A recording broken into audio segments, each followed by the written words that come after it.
کہ چٹا سوٹ پا کے باہر نکلے تو یہ پوچھ رہے ہیں نا کیویں دا لگ رہے ہیں، سونا تے لگ رہے ہیں نا،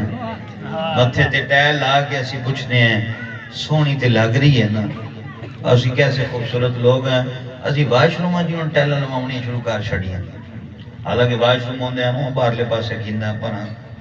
یا کڈو اینو اسی جدید ہو گئے ہیں نا، ایک تو واش روم پچھلے پاسے لے گئے ہیں جڑا اخیر تے ہوندا موڑوں اسی ٹیلر لاؤنی شروع کر دیں تے او دے وچ بھی لبدے ہیں احسن بھئی حسن ہونا چاہیے، گڈی لے آتی اب ایکنا یار کیسی لگ رہی ہے، احسن ہے کہ نہیں، سونی لگ دی پئی ہے کہ نہیں۔ اب آبے جی وقار اللہ پاک نہ ساڑیاں گڈیاں ویکھنیاں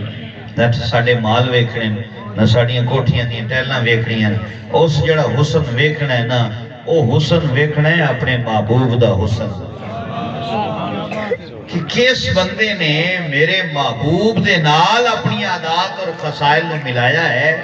کیسیاں سنتاں دے عمل کیتا ہے، ساڑھے سارے حسن دا مرکز و محور سرکار دو عالم دی ذات، یعنی جس نو اللہ پاک نے سرکار دیاں سنتاں دا حسن عطا کیتا ہے اوہی اللہ دی بارگاہ دے اندر حسین ہے، اسی جیڑا مرضی جتھو مرضی حسن لبھی ہے نا سانو او حسن سرکار دی بارگاہ چھوئی لبنا ہے، وہ اس واسطے کہ حسینوں میں حسین ایسے کہ محبوب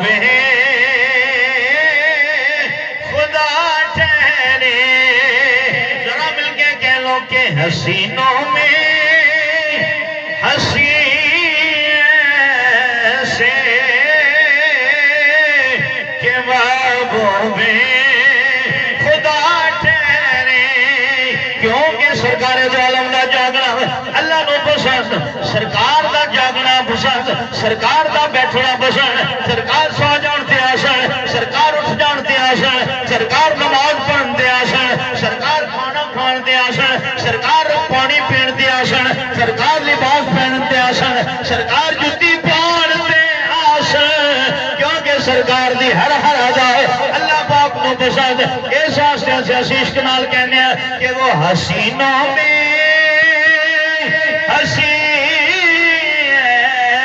سے کہ محبوب